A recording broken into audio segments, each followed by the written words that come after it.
भगवान परशुराम। दोस्तों नमस्कार, आप देख रहे हैं न्यूज़ 22 लाइव। मैं हूं प्रवीण बौद्ध। दोस्तों राजस्थान में अलग अलग महापंचायतें भी हो रही है। अपनी मांगों को लेकर शक्ति प्रदर्शन किया जा रहा है दलित और आदिवासियों का। सबसे पहले शक्ति प्रदर्शन हुआ था वो 3 मार्च 2023 को, यानी कि क्षत्रिय महापंचायत यानी क्षत्रिय महासम्मेलन हुआ था जयपुर में।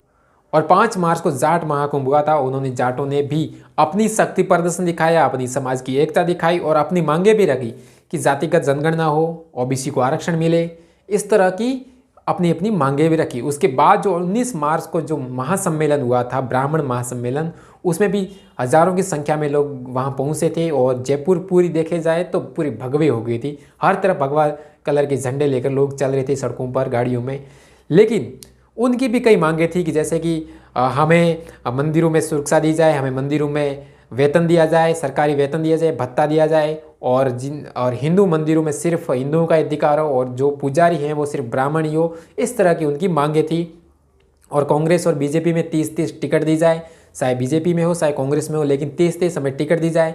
और 10% आरक्षण में से 5% आरक्षण वो पर्सनली ब्राह्मण को दिया जाए, ये इनकी मांगे थी। और जैसे ही राजपूतों ने वो प्रोटेस्ट किया था, आंदोलन किया था, जो क्षत्रिय महासम्मेलन था, केसरिया सम्मेलन भी कह सकते हैं, जो काफ़ी वीडियो फोटो वायरल हो रहे सोशल मीडिया पर, तो उन्होंने भी कहा था कि हमें देश का राजस्थान को राजपूताना घोषित किया जाए या फिर आरक्षण को ख़त्म किया जाए। इस तरह की उनकी भी मांगे थी कि हमें भी आरक्षण दिया जाए, SC/ST की ज़मीनों में छूट दी जाए, और भी प्रकार की इनकी मांगे भी थी। लेकिन अब 2 अप्रैल 2023 को जो दलित और आदिवासियों की भीड़ किस तरह से हमें दिखाई देगी, क्या जयपुर वाकई में वास्तव में नीली हो जाएगी?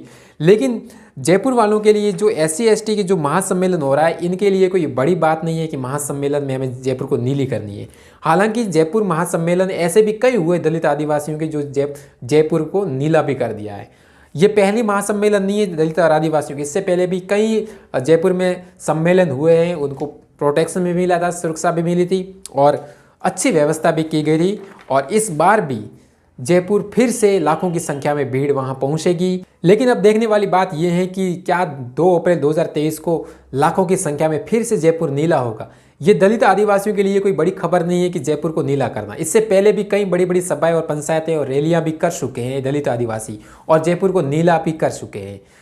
इसके अलावा जयपुर के अलावा मध्य प्रदेश, दिल्ली, उत्तर प्रदेश, बिहार में भी इससे बड़ी बड़ी SC/ST की एकता हमें देखने को मिली है। क्योंकि जयपुर को लिए इनके लिए आम बात नहीं है कि जयपुर को नीला नहीं कर सकते। इनकी हर पंचायतें लाखों की भीड़ इकट्ठे होती हैं। शायद उदयपुर में किस तरह से हुई थी, आदिवासी इकट्ठा हुए थे तो पूरा उदयपुर आदिवासियों से भर गया था। इसी तरह जयपुर भी दलित आदिवासियों का किस तरह से झुंड उमड़ेगा, ये भी हमें देखने को मिलेगा। और सोशल मीडिया पर ऐसी खबरें भी चल रही है कि कांग्रेस और बीजेपी के बड़े बड़े नेता लोग पहुंच रहे हैं। कौन नेता लोग? बीजेपी और कांग्रेस से, वो भी SC/ST के ही अनुसूचित जाति, अनुसूचित जनजाति के नेता लोग उस रैली में पहुंच रहे हैं, महापंचायत में पहुंच रहे हैं मंच पर। और इस महापंचायत की खासियत ये भी है कि उनकी भी कई प्रकार की मांगे हैं। जैसे 2 अप्रैल की घटनाओं पर जो केस लगे हुए थे, उनकी FIR वापस ली जाए। उसी प्रकार SC/ST आरक्षण को लेकर भी इनकी बड़ी बड़ी मांगे हैं।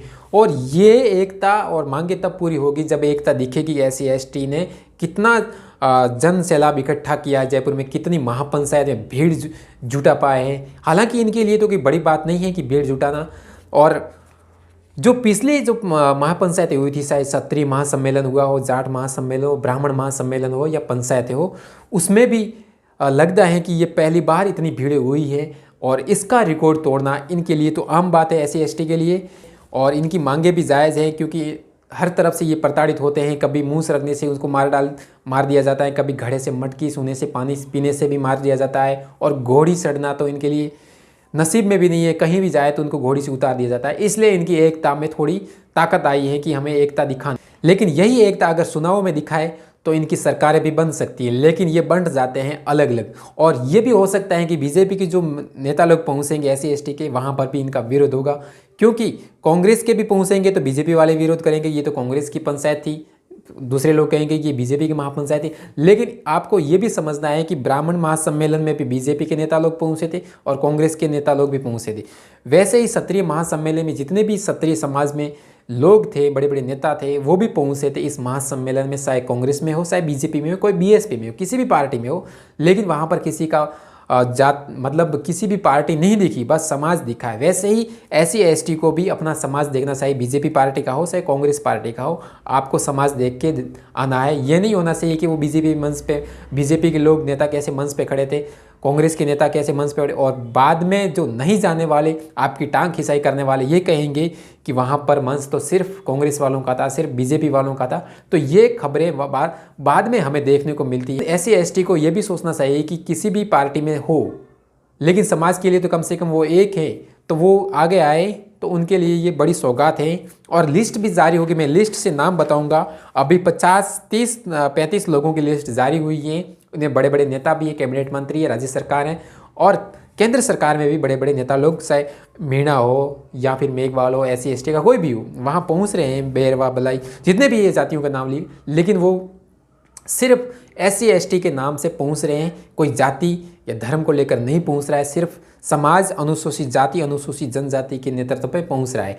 और इसका निवेदक भी कोई नहीं है। जैसे 2 अप्रैल 2018 जो हुआ था, वैसे ही इसका भी कोई आयोजक नहीं है। सिर्फ ये है कि उसमें SC ST आयोजक करता, मतलब अनुसूचित जाति और अनुसूचित जनजाति निवेदक है।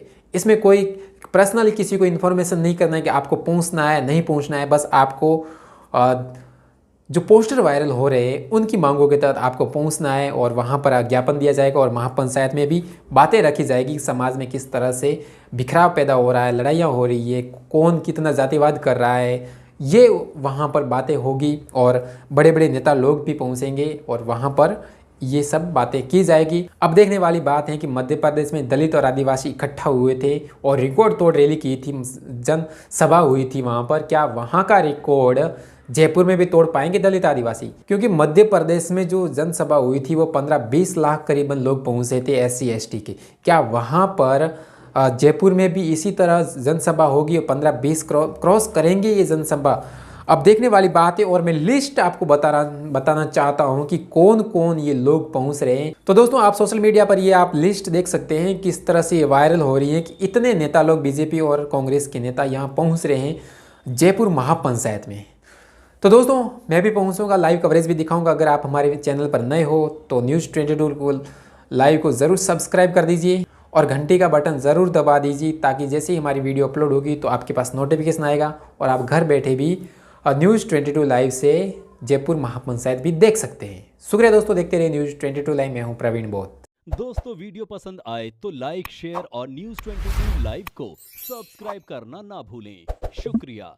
देखते रहें न्यूज़ 22 लाइव, सदैव आपके साथ।